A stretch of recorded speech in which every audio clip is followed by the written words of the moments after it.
Welcome back to Slow Compass Life. As you can see, we are home. Yeah, we've been back for a little bit now, for about, 2 weeks, I guess. Yeah, a little less.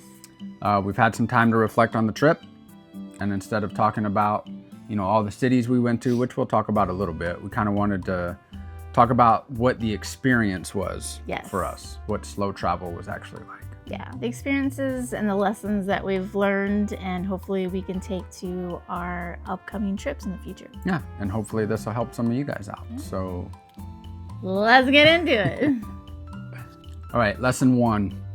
I think you'll be surprised how quickly a place starts to feel like home, right? Correct. I did struggle every time the first couple days in a new place. I'm always kind of like that, like, hey, am I to go shopping? Can I walk? Is it safe? Stuff like that. So I struggle just a little bit, but once I get over those first few things, I'm out the door and not looking back. Yeah, it's like, we did a video on culture shock and how, kind of that can stop people from traveling and everything else. And even as much as we've traveled, there still is some culture shock everywhere we go, but you kind of embrace that, right? You Absolutely. Find your favorite coffee shop, you find a grocery store, all the little things that you normally do whenever you're at home, and you make that home there. Yes. So it's not really a vacation, it's just everyday life. Everyday life. Drinking coffee, walking. Yeah. That's why we like to stay a month in each place that we go and make it feel like home. And Yeah. I think all 3 places that we did for all 3 months felt like home. They did. So with places feeling like home, we also learned that you don't have to be a local to live like a local, right? No, not at all. I mean, don't get us wrong. I mean, we did for the most part feel like tourists, but we tried to blend in and just do things throughout the day just to, have fun and be out in the beautiful weather that we experienced and the culture that there was there. We had a great time every single day. Yeah, and going back to I keep going back to coffee because now I feel like I'm a coffee connoisseur because I started drinking coffee He's there. a coffee drinker now, everybody. Oh no. Yeah, but we had a place in Athens that every morning we got up and went to this little coffee shop. They got to know us. We had a lady there that was very cool and taught us some Greek while we were there. And, it started just feeling like, all right, this is our neighborhood. This is a part of our neighborhood now. So I think that was really cool. Yes. Local restaurants, we had one in Athens that we went to. We had a couple in Granada. Learning the local customs, trying to learn a little bit of the language. Yeah, just being, respectful of our surroundings and the people. And just basically trying to fit in, even though some days it kind of looked like we weren't fitting in, but we did our best and we had a great time, and everybody was just so nice, and we enjoyed every single experience that we had.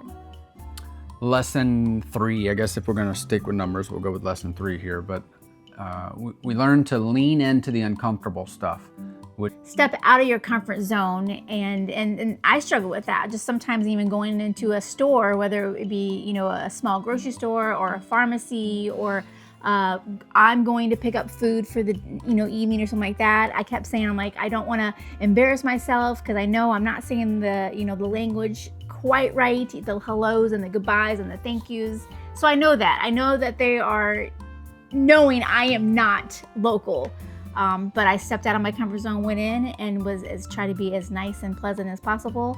And they treated me so it was nice. Yeah, language isn't something to fear. Depending on where you're going. Porto, man, a lot of people spoke English there. Athens, same way. Greece was pretty easy. But again, you try and talk some of their language too. And even when you mess up, they at least appreciate that you're trying. Don't not try. Yeah. We had many people tell us they appreciated us trying. Yeah. Granada, different story. Mostly Spanish there. Yes. So it was, but I call it my pointy talkie. If you point and politely say, things that I would like some of that or 2 of those or, however, it works out. So lean into what makes you uncomfortable, and at some point it won't. Yeah. Because after a while you just kind of get used to it and try to do the local things there. Lesson 5. Packing. This is a big one. I thought I did great.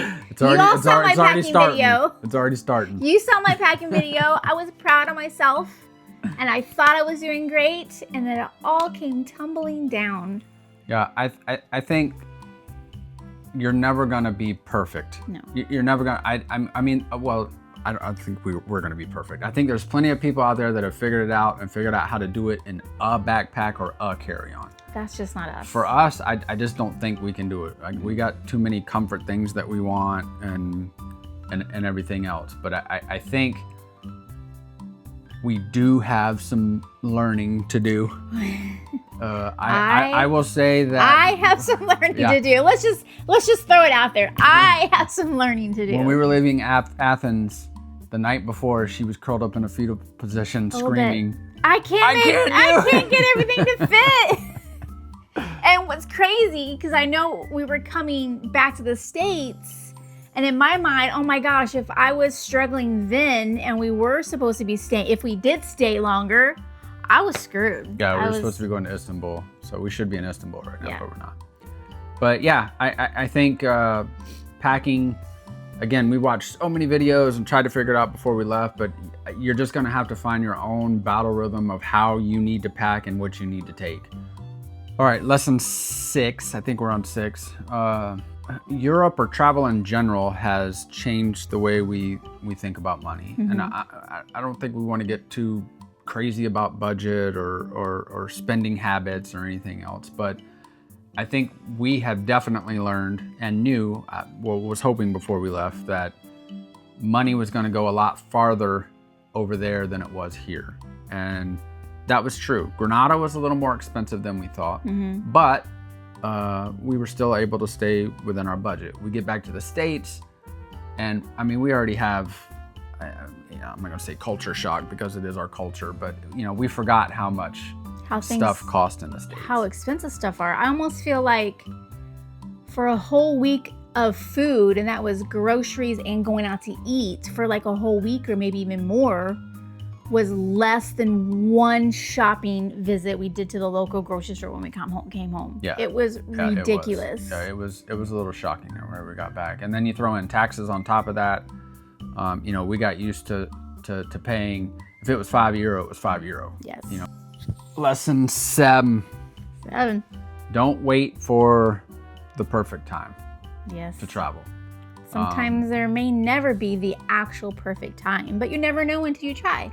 Yeah, life rarely goes exactly as planned, and we learned that. When we decided to take this adventure and go, my big thing was like, we need to do it now while we're young and mobile. Well, we're not really young, but kind of young and mobile. And then I learned very quickly, I'm not as mobile as I think. So I've had some health issues. If you've been watching the channel, I've got some back issues I got to deal with here. But we're going to roll with it, So again, you never know what you're not promised tomorrow. You don't know what life's going to throw at you. And at least we were able to go do it for 3 months. Now we got to come back, reset, and hope that we're able to still do this. Yeah. But hope and pray that, he gets a little bit feeling better, that you're able to help him when he finally visits the doctor, which we've been waiting on, and take it from there and hopefully get back out on the road in the next 6 months or so. Yeah. So I guess what we can pass on, we're incredibly grateful for the experiences that we had. If you can do this or you're thinking about it, pull the trigger. We learned that we really, really like that lifestyle. Slow travel is, it's unbelievable. All right, final thoughts. Europe exceeded our expectations by far. Even though we'd been over there before, these 3 places, countries, cities that we decided to go to, besides my issue, I think it went off without a hitch. I think it went off perfect. It did. Yeah, slow travel fits us perfectly. Can't wait to get back out, still live that lifestyle. I'm hoping some of these lessons that we've thrown out there help you guys. If you haven't subscribed, Please do. Please subscribe. Go ahead and hit that subscribe and like button. Smash Comment. that like button. Give us a shout out, and you'll be hearing from us here and there as we navigate these next few months to see where we need to go with Brian's health situation, and we'll definitely be staying in touch. Like I said before, we are not canceling this channel. Don't leave us, please. Yes, please don't. And as always, wherever your compass leads, may it take you somewhere unforgettable. Mwah. See ya.